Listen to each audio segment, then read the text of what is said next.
Now, when we want to use TK,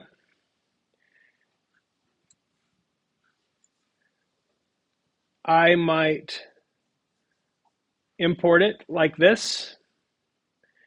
Just to save myself, again, I can import it and I can rename it to TK, or I could use TKInter if I just say import TKInter, but I'm inherently lazy, so I'm going to use TK as an abbreviation. And so what I have here, let's not worry about this right now, but it's just a simple function that I have.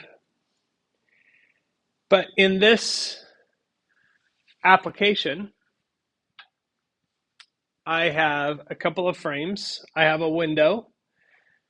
You can see every module or every library has its own particular way of doing things. We talked about how in the Pillow library, when we pass coordinates to an image, we do it as a tuple. In TK, it wants it as a string. 600 by 300, that's a 600 pixel wide window by 300 tall. Why does it want it as a string? I don't know. Would I choose that? No, because inherently at some point, somewhere in TK, they're going to have to take that string and convert it to two numbers to create the window size. I don't know why they do it that way. I wish I did. But that is how they do it. So just something to park in the back of your mind somewhere. Window.geometry, not window size, but window geometry is actually the size, specifies the size of the window. And then I start creating frames. Okay, so I create one frame. That is the minimum amount of stuff you need to have to create a frame. So frame one equals tk.frame. I'm letting it be default. All it is at this point, frame one is just an invisible container. Frame two has some arguments given to it. You'll notice that because they are all optional arguments, and I'm not giving all of the arguments that are available, I'm using named arguments. So this is literally just instantiating a frame object, and in the initialization, I'm giving it these optional things. There are lots and lots of arguments you can give it. So you are using named arguments here: border width, relief, width, height. Most of these are fairly self-explanatory. Relief is the type of border. So you can have, they have embossed borders, they have solid borders, they have a number of options. In this lecture, I'm not really going to go over all of the details of every widget and all the things you can do, because there's an extensive way of looking those up. And I want to get down to the part where we talk about how to use those things. Now, I'm going to comment out lots more of this code here just really quickly, because I want to show you just those two frames. Okay, so I have those frames defined. Now, those frames, I will really quickly show you. Those two frames, there's my window. Where are my frames? Now, I told you one was invisible, was just an invisible container, but the other one should have a 2 pixel wide black border on it, right? 2 pixels solid. It's not there. The reason it's not there is because while I've created those objects, I haven't told them to appear in the window yet. So it's a two-step process. First of all, you tell the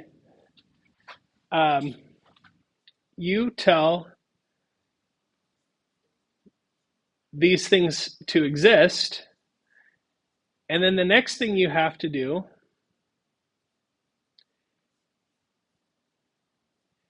is tell them to appear. Okay, so the way that I tell something to appear in the window is by, and there are multiple ways of doing this. Again, I'm not going to teach you all the ways, This is designed to get your feet wet. I'm going to tell those to pack into the window. And I'm going to give it a couple of named arguments. Pretty simple. Side left, pad X, that's the padding on the sides. I have pad Y and pad X, like, so it gives it some extra space. So I'm saying I want 20 pixels of space on the left and right side of this. So this frame packs in on the left-hand side, this packs in on the right-hand side. Let's take a look at that. Okay, so there's this frame. Frame 1 on the right-hand side is invisible. Can't see it. But here's my left-hand frame. So far, so good. Now, what would happen if I didn't give those two arguments? If I just say pack, what happens? What happens is everything will pack. It's as if gravity got turned upside down. So everything's going to start in the order that I pack them. They're going to go to the top, in the middle of the window. And the next thing, the frame 2 or the frame 1, the second one I pack, is right here underneath it. So I'm packing things into that space. But I want my stuff to be organized a little bit differently. So I want a left side and right side. So the left side over here, right side over here. Like I said, that's the whole purpose of frames, is organizing your stuff. So the next thing I want to do is I want to add a label. And the way I add a label is by creating an object called TKLabel. Okay, notice the capitalization. And I'm giving it named arguments: master, text, background, foreground, width, height. So master is the only thing that's not sort of obvious there, but if you look at it, master equals frame 1. Basically, you're telling that label that it's going to go into frame 1. That's the hierarchy. So it's like a parent-child relationship. And if I run this now, okay, there it is in frame 1. Frame 1 is over on the right-hand side. So when I pack the label into frame 1, that's where it goes. Now, one thing to note about this, 20 and 10, it does not come out, strangely, twice as wide as it is high, right? Which is what's sort of implied by these numbers. What these numbers represent is not a size in pixels, but rather a size in characters. So it's 20 characters wide and 10 characters high. Most characters, almost all characters, are actually taller than they are wide. So this turns out to look like a regular box. And if I go 10 characters wide by 10 tall, then it looks like that. Okay, so this is just a label that says hello world. Nothing happening yet. So the next thing I want to do is I'm going to create another label called label 2. And you'll notice on this first one, I entered the arguments like this. On this one, I have them all on one line. You can do them either way. It's really just personal preference. As long as you have the commas in between the arguments, you can do them either way. Works just fine. This one, I'm saying label 2, TK label, master, it goes into frame 2, so that's on the left-hand side, and the text is enter your name. That is a pretty small number of things. Now, if I pack that label in,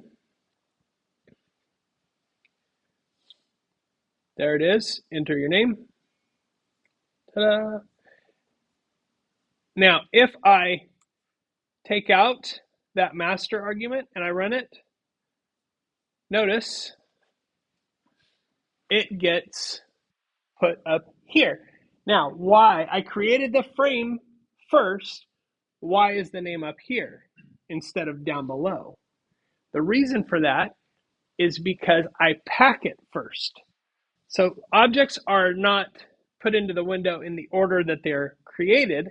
They're put in the order that they're packed. And if I don't specify a master for label 2, and I pack it here, and then down here I pack these 2 frames, that label goes up above those 2 frames. But I want it inside label 1. So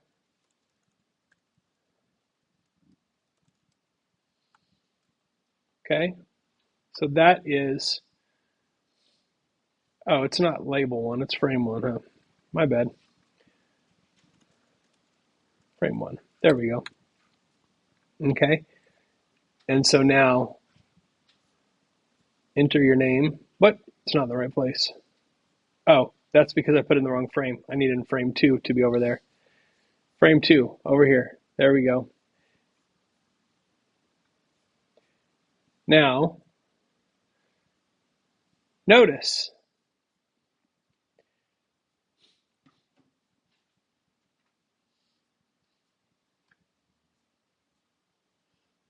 that frame 2,